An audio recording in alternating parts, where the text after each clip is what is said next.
بسم اللہ الرحمن الرحیم اللہم صلی علی محمد و آل محمد۔ عید غدیر عید ولایت و امامت ہے تو روز مباہلہ عید فضیلت ہے۔ آیت اللہ جوادی عامری حافظہ اللہ فرماتے ہیں کہ جس طرح غدیر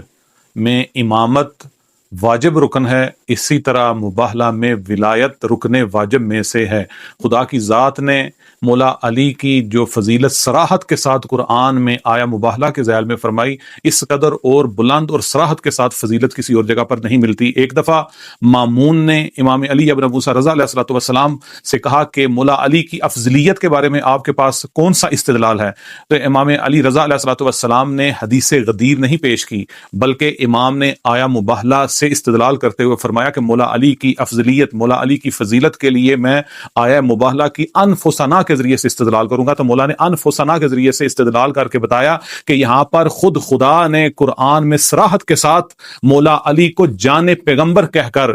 یاد کیا ہے، اور وہاں پر غدیر پہ تو خود پیغمبر نے کہا تھا من کنت مولا فہذا علی مولا، اور پیغمبر بھی جو کچھ کہتے ہیں وہ خدا کے حکم سے ہی کہتے ہیں، لیکن وہاں پر پیغمبر کا کہنا اور یہاں پر خود خدا کا یہ کہنا کہ مولا علی انفسنا یعنی مولا علی جان پیغمبر ہیں۔ اور عزیزان گرامی قدر یہ چیز بھی روز روشن کی طرح خدا کی ذات نے مسلسل واضح کی کہ حق اور باطل کے درمیان کس طرح سے فرق کیا جاتا ہے، کون سی آیتیں، کون سی علامتیں، کون سی ذوات مقدسہ کو پیش کیا کہ جن کو جان کر انسان یہ پہچان سکتا ہے کہ حق کیا ہے، باطل کیا ہے۔ وہ ہستیاں رسول اللہ کی ذات، مولا علی مرتضیٰ کی ذات، بی بی فاطمہ زہرا کی ذات، امام حسن، امام حسین صلوات اللہ علیہم اجمعین کی ذوات مقدسہ ہیں، یہ جہاں پر ہوں وہ حق ہے، اور جو ان کے مقابلے میں آئے وہ سارے کا سارا باطل ہے۔ اس لیے تو آیا مباہلہ میں فرمایا فَنَجْعَلْ لَعْنَةَ اللَّهِ عَلَى الْكَاذِبِينَ۔ روز مباہلہ کو فضیلت جانی ہے، روز مباہلہ کو زیادہ سے زیادہ منائیں، اس میں زیادہ سے زیادہ درود پڑھنا، غسل کرنے کی بہت زیادہ تاکید کی گئی ہے، روزے رکھنے کی تاکید کی گئی ہے، وہی نماز جو عید غدیر میں پڑھتے ہیں اس کو پڑھیں، اور پھر مولا علی کی سیرت پر عمل کرتے ہوئے فقراء کو صدقہ دینا اور زیارت جامعہ پڑھنے سے